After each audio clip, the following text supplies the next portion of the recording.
বীজ আমি দেখো সৌগ্রাম এই যে তুললাম, দেখো এটা বেবি ডল, এই দেখুন এই ভিতরে হয়ে আছে, পড়ে পড়ে যাচ্ছে। ওই জন্য আপনাদের কাছে বললাম আপনারাও সময় থাকতে এই বীজ তুলে এই দেখুন,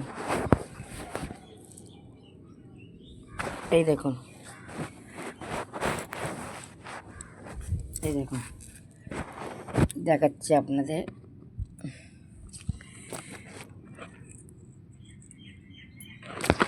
দেখুন এই যে বীজটা তুলেছি, দেখুন এই যে ভিতর থেকে হয়ে আছে বন্ধুরা। এই বীজ না তুলে নিলে এই সব এর ভিতরে ফেটে ফেটে পড়ে যাবে। এই যে তুলেছি, এর ভিতরে বীজ আছে বন্ধুরা, এই যে এর ভিতরে দানা আছে, এগুলো বেবি ডলের এর ভিতরে দিয়ে রেখেছিলাম, কিন্তু এই যে দেখুন ওর ভিতরে হয়ে আছে। চলুন দেখাচ্ছি এই বেবি ডলের এগুলো বীজ যদি না দানা না সংগ্রহ করা যায়, এর ভিতরেও আছে। এটা গাছটা হয়েছে আছে, দেখি এই যে এর ভিতরে দানা হয়ে আছে। এগুলো শুকিয়ে গেলে তখন এর ভিতরে পুরো নষ্ট হবে বন্ধুরা। ওই জন্য শুকনো থাকতে আপনারা তুলে নেবেন, না হলে এই যে বেবি ডলটার ভিতরে দিয়েছিলাম, এই দেখুন এটা আমার রোজবেরি, এইটা ব্লুবেরি, ওই যে এইটা আমার এই যে ডালিয়া, আর একটা বেবি ডল ওখানে দিয়েছিলাম বন্ধুরা।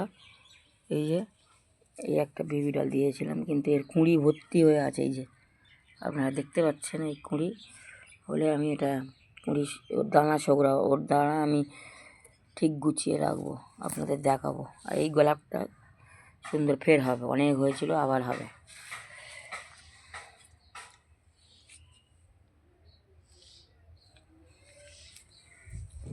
লেবু গাছের ফুলগুলো সব পড়ে গেছে, আমি এইটা গুছিয়ে রাখবো বন্ধুরা সুন্দর করে।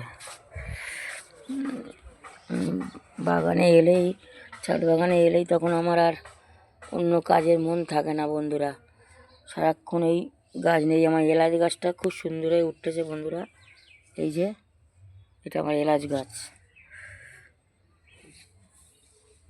প্রচুর। এটা আমার স্ট্রবেরি গাছ বন্ধুরা, মনে হচ্ছে স্ট্রবেরি গোড়ার থেকে এই যে হবে। এই যে দেখুন আর একটা স্ট্রবেরি গাছ আছে, চলুন দেখাই। দেখুন আপনাদের কার কার বাগানে মৌরি গাছ আছে, মৌরি গাছটা দেখুন হাওয়া দিচ্ছে, দেখুন এই যে মৌরি গাছ আছে, এই যে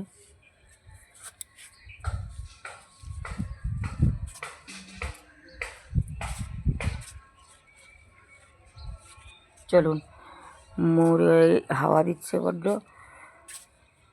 বৃষ্টি হবে মনে হয়, জানি না, তবে বৃষ্টি হলে আমার ওগুলো সব ধুয়ে যাবে বন্ধুরা, সারগুলো। এই দেখুন এই গোলাপটা দেখুন,